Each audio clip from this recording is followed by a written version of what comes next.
हालातों पर मेरे विचार अगर जानने हैं तो देश में अभी हालात है उसमें 3 मुख्य बिंदु चल रहे हैं, जिसमें आप देखिए पहला तो आ गया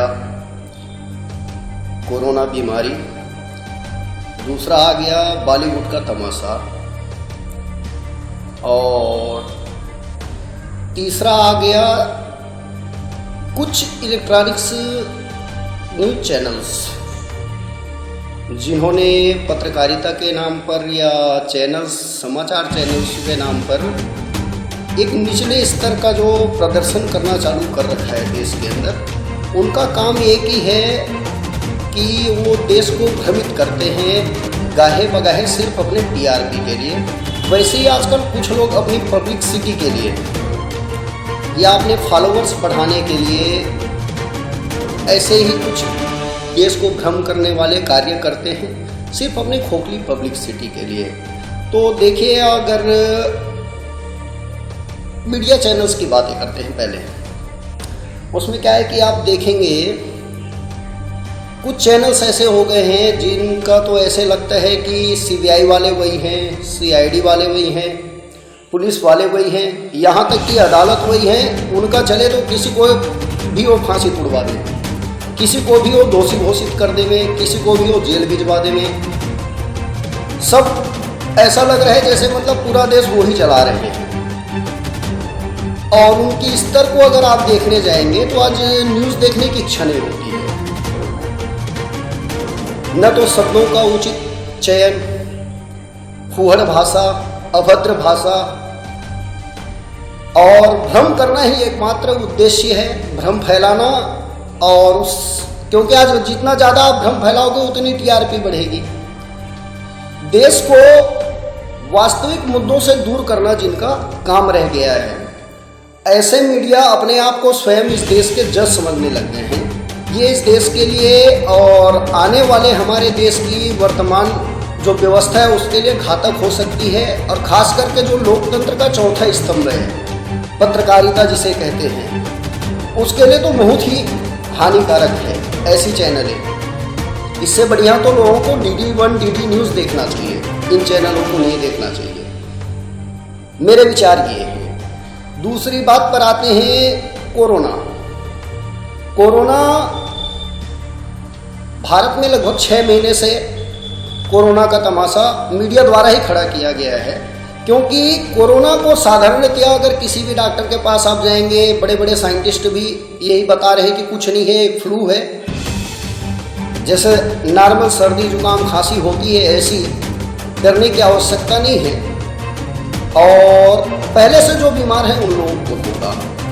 बहुत ज़्यादा ड्रामे भी हुए इसके लिए, कभी थाली बजाओ कभी प्याली बजाओ, 21 दिन में कोरोना ख़त्म हो जाएगा, कोरोना से लड़ने के लिए व्यवस्था नहीं है तो PM केयर फंड में पैसे लाओ, दान दो। लोगों ने बढ़ चढ़ के दान दिया। आज लगभग भारत में 50 लाख से ऊपर की संख्या कोरोना बीमारी से ग्रसित है। किंतु अब सवाल खड़ा कहाँ पर होता है कि भाई अभी के समय में कोरोना भारत के अंदर कमाने का एक माध्यम हो गया है। व्यापारी कोरोना का डर दिखा करके कमा रहा है। मीडिया वाले कोरोना का भ्रम बैठा बैठा करके पूरे देश को डरा के रखे हुए हैं।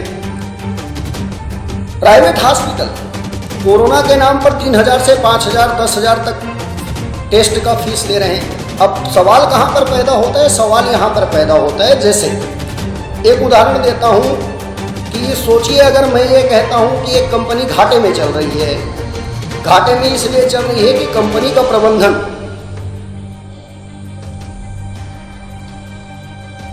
कंपनी को सही तरीके से संभालती नहीं है या घोटाला करती है, इसलिए कंपनी लॉस पे जा रही है। और मैं आऊँगा, कंपनी का लॉस भी ठीक करूँगा और सारे से हिसाब भी लूँगा। मैं आ भी जाता हूँ, कंपनी चलाने भी लगता हूँ। किंतु जब मुझसे मालिक मतलब जनता, जो वहाँ की वर्कर है, काम करने वाली, अभी देश पे ही उदाहरण ले लो ना, एक देश पर अगर इसको कंपेयर करते हैं हम, अब मुझसे हिसाब मांगा जाता है कि मैं खुद हिसाब देने से मना करता हूँ। मैं कहता क्या था पहले, जब तक वो उस पद पर नहीं आया था या उस कंपनी का प्रबंधक में प्रमुख नहीं बना था तब तक यही कहता था कि मैं आऊँगा, हिसाब भी लूँगा और सारी व्यवस्था ठीक करूँगा। लेकिन जब मेरा नंबर आता है हिसाब देने का तो मैं हिसाब नहीं देना चाहता हूँ। क्यों? क्योंकि अगर मैं हिसाब देने या जानूंगा तो ही मैं पहले वालों का हिसाब ले सकता हूँ, लेकिन मैं अगर हिसाब नहीं दूंगा तो मैं पहले वालों का भी हिसाब नहीं ले सकता। अर्थात वो व्यवस्था वही के वही चलेगी, व्यवस्था में फिर बदलाव नहीं होगा, बस मुझे जो चाहिए था वो मिल गया। ये होना है। यही हाल है हमारे देश के पीएम केयर फंड का भी। और जो लोग बोलते थे कि हम 70 साल का हिसाब लेंगे, जब उनका नंबर आया तो वो हिसाब देने से कतरा रहे हैं। आप में अगर मादा था 70 साल का हिसाब लेने का तो आप पहले अपने 7 साल का हिसाब दीजिए, 70 साल का हिसाब आप ले सकते हैं। अगर आप 7 साल का नहीं दे सकते तो 70 साल का भी हिसाब नहीं दे सकते।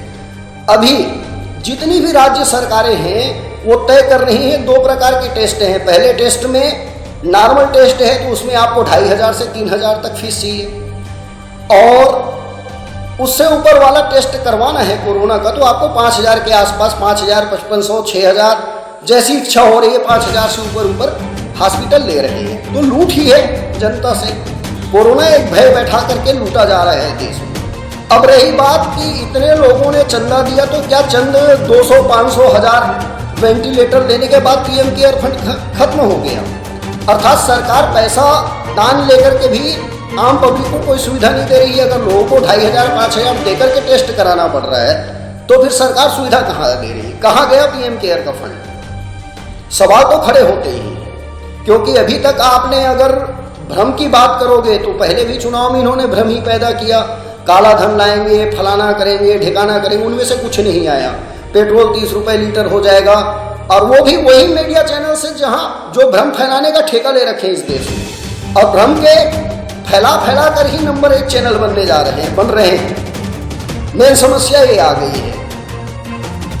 तो कोरोना से आपको भयभीत होने की जरूरत नहीं है। मैं आपको कोरोना के लिए एक सटीक उपाय बताता हूँ। देखिए, 6 महीने हो गए कोरोना को। आज 50 लाख से ऊपर की संख्या होने के बाद भी मैंने कभी न ही मास्क लगाया है, न ही सैनिटाइजर यूज किया है, और मुझे कोरोना टच तक नहीं कर पाया। तो उसका प्रमुख कारण क्या है कि आप प्रातःकालीन समय में 15-20 मिनट, हो सके तो दोनों समय कीजिए, सुबह शाम।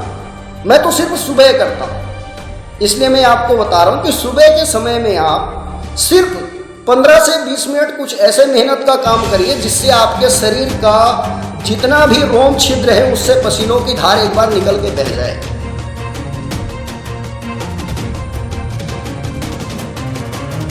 जब वो पसीना ठंडा हो जाए, अब आप इत्मीनान से नहाइए धोइए, पूरे दिन आप कहीं घूमिए, आपको कोरोना टच नहीं करेगा, क्योंकि आपकी इम्यूनिटी लेवल हर बीमारी से लड़ने की क्षमता के लायक हो जाएगी। आपका पूरा ब्लड सर्कुलेशन फिल्टर्ड हो जाएगा।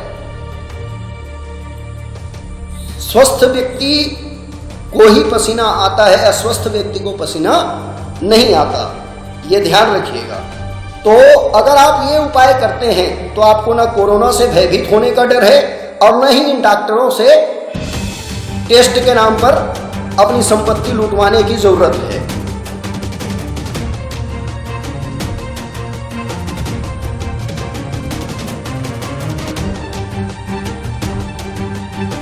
मेरा तो विचार कोरोना पर ये है। अब तीसरे पर आते हैं बॉलीवुड। बॉलीवुड का ड्रामा क्या है? बॉलीवुड का ड्रामा तो दिव्या भारती के समय से चला आ रहा है। अभी मान लो आप सुशांत मर्डर केस की बात करते हैं, समझ में ही नहीं आ रहा है कि वो मर्डर केस का जांच हो रहा है या ड्रग केस का जांच हो रहा है। एक मीडिया चैनल है जो सिर्फ कड़ी पे कड़ी मिलाता है और उसी के आधार पर हमारे जांच एजेंसियां चल रही हैं। तो समझ में नहीं आ रहा है कि जांच एजेंसी जांच कर रही है या मीडिया चैनल एक जांच करवा रही है या कर रही है, कि जांच एजेंसी क्या एक मीडिया चैनल हो गई है जो कड़ी से कड़ी मिला रही है। अगर इतनी ही मीडिया चैनल को जानकारी है, हमारे देश के राजनेता, हमारे देश के मीडिया वर्ग ये चाहते हैं कि बॉलीवुड से डी कंपनी का दबदबा खत्म होना चाहिए, वहाँ पर जो भी गलत कार्य हो रहे हैं वो खत्म होना चाहिए। तो जहाँ तक प्रत्येक चैनल को पता है कि जब दिव्या भारती का मर्डर हुआ था, साजिद नाडवालिया का नाम आया था, उस समय जो वोरा कमेटी बनी थी जांच की, उसने जांच करने के बाद जो केंद्र सरकार को अपनी रिपोर्ट सौंपी थी बॉलीवुड के अंदर क्या क्या और किस किस का संबंध डी कंपनी से है, और कैसे वहां कलाकारों की हत्या हो जाती है, उसके बावजूद अपराधी बच जाते हैं। इस पर जब उन्होंने रिपोर्ट दिया था, वो आज तक सार्वजनिक क्यों नहीं हुआ? सार्वजनिक करवाइए उसे। सार्वजनिक करवाएंगे तो इस देश की जितनी भी राजनीतिक पार्टी है, उनमें से हर पार्टी के 1, 2, 4 नेता डी कंपनी के सदस्य मिलेंगे और वैसे ही बॉलीवुड की पूरी चिट्ठा खुल जाएगा। इसलिए आज तक सरकारों ने दबाए रखा है। अगर दम है तो उसको खुलवाइए। बाल घर में सीबीआई जांच की आवश्यकता थी, उस पर इतना हो हंगामा तो हुआ नहीं।